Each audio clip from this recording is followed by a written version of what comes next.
Le Salon international du livre d'Abidjan, le SILA 2026, s'affirme plus que jamais comme un carrefour incontournable de la culture et du savoir en Afrique. Cette édition exceptionnelle met à l'honneur le Liban comme pays invité. Bouaké, région du Béké, est la ville hôte avec comme auteur à l'honneur son Excellence Maurice Kwaku Bandama. Madame, Monsieur, bienvenue dans votre magazine littéraire de 13 minutes. RTI2 fait son SILA. Démarrons par le grand angle.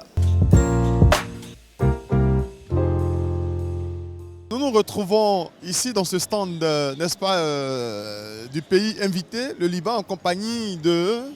Monsieur Salami Hassan, membre de l'Union libanaise culturelle mondiale, section Abidjan. Comment vous trouvez en Côte d'Ivoire?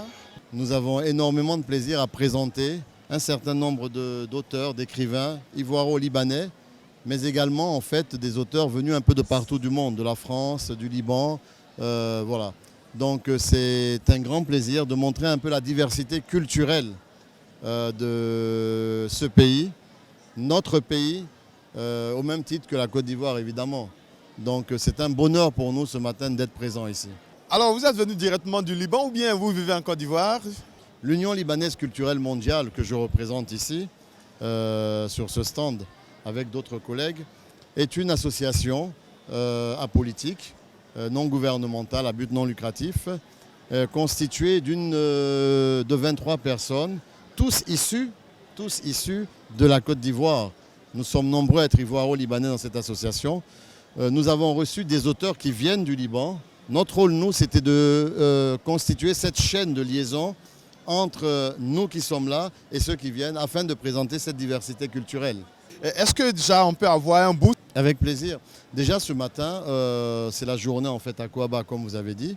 Le jeudi, nous avons prévu également une conférence à l'école doctorale de Bingerville qui réunira un certain nombre d'écrivains venus de l'extérieur avec des écrivains ivoiriens. Tout en restant sur ce stand évidemment. Le vendredi également, il y aura des petites surprises, notamment avec une interprétation folklorique du Liban. Et ça va être une petite touche qu'on veut apporter en fait à l'organisation en fait de cette édition du SILA. Quelle invitation vous voulez peut-être adresser à tous ceux qui vous regardent, à la communauté libanaise qui nous regarde sur RTI2 par rapport à la suite, on va dire, des rencontres ici au SILA? Le message que je voudrais adresser, non pas à la communauté seulement libanaise, mais à toute la communauté en Côte d'Ivoire, pour moi la communauté dans sa diversité, comme le dit en fait le slogan de ce 16e salon, lire pour bâtir. J'ajouterais bâtir des ponts. Bâtir des ponts entre les communautés, permettre une intégration beaucoup plus aisée entre toutes les communautés, afin de promouvoir ce vivre ensemble que tout le monde cherche. Voilà, nous allons dire infiniment merci à Dr Salami de nous avoir accordé ce précieux temps. Dans tous les cas, on reviendra encore ici, puisque vous êtes le pays invité. On sera là demain. Avec plaisir et nous vous attendons, nous sommes là. Nous vous attendons avec plaisir.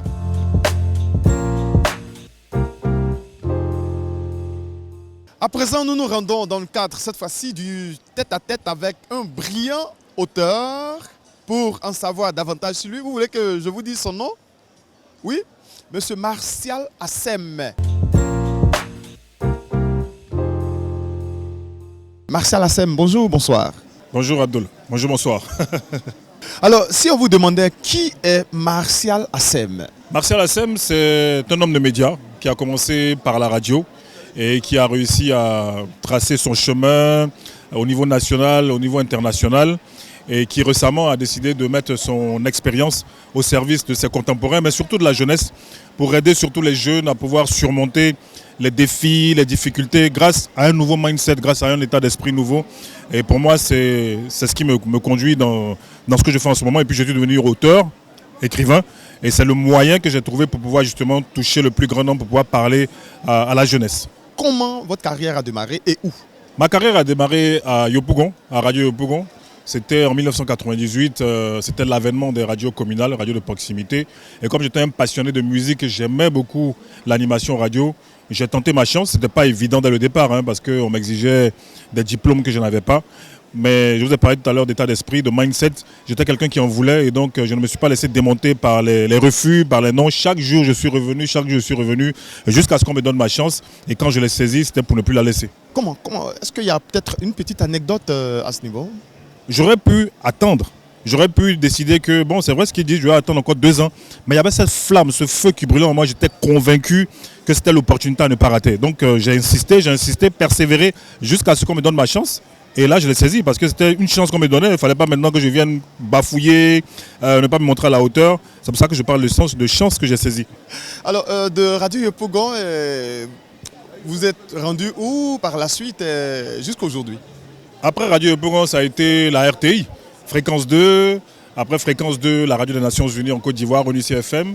Après, ça a été la Radio des Nations Unies à New York, aux États-Unis. Après, je suis revenu en Côte d'Ivoire 5 ans après.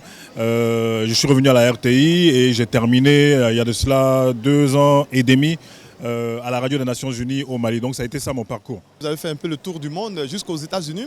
Cela vous a valu sortir une œuvre intitulée De Yopougon à New York. Oui, De Yopougon à New York, qui est mon premier ouvrage, qui est une œuvre autobiographique, qui parle de mon parcours.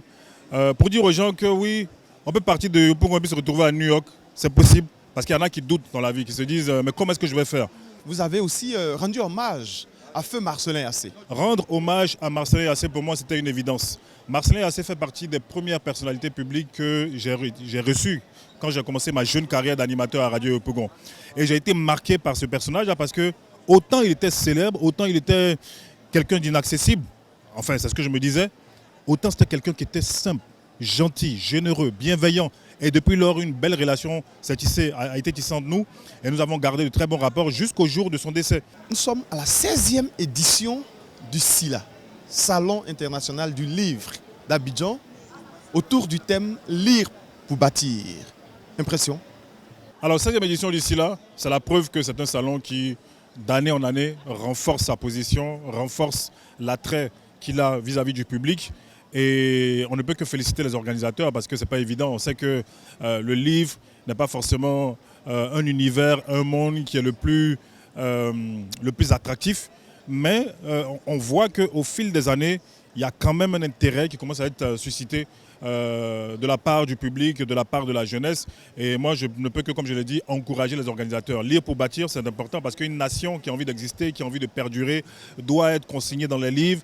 Et tout individu qui a envie véritablement de pouvoir s'affirmer, de pouvoir être quelqu'un qui a la possibilité de soutenir son propos, il faut pouvoir lire.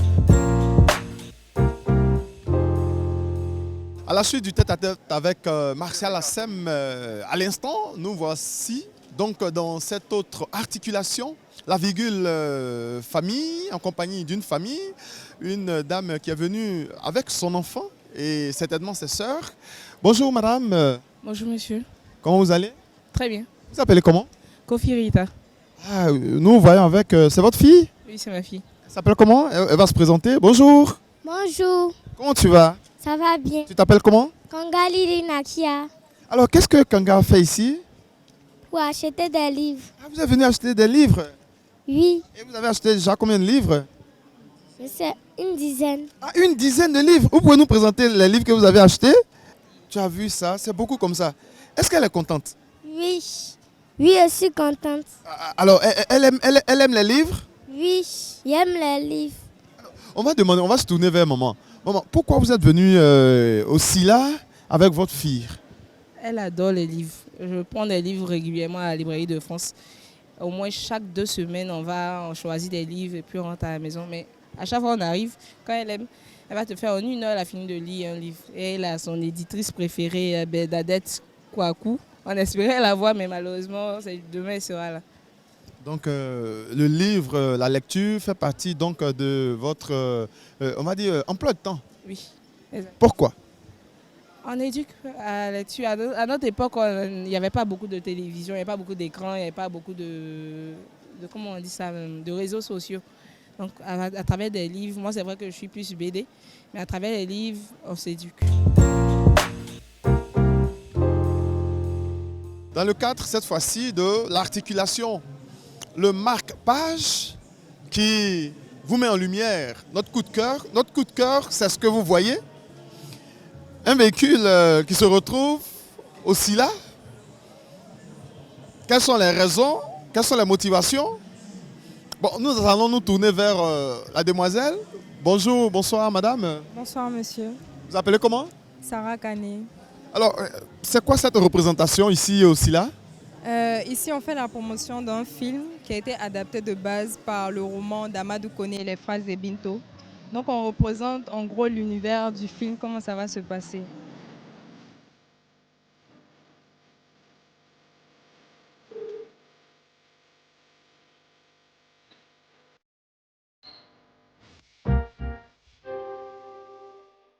Tout le plaisir a été pour nous de vous avoir présenté RTU de façon Silla en ce qui concerne cette première journée intitulée Journée Aquaba. Nous avons pris énormément de plaisir à vous faire visiter plein de choses. On espère que vous avez appris.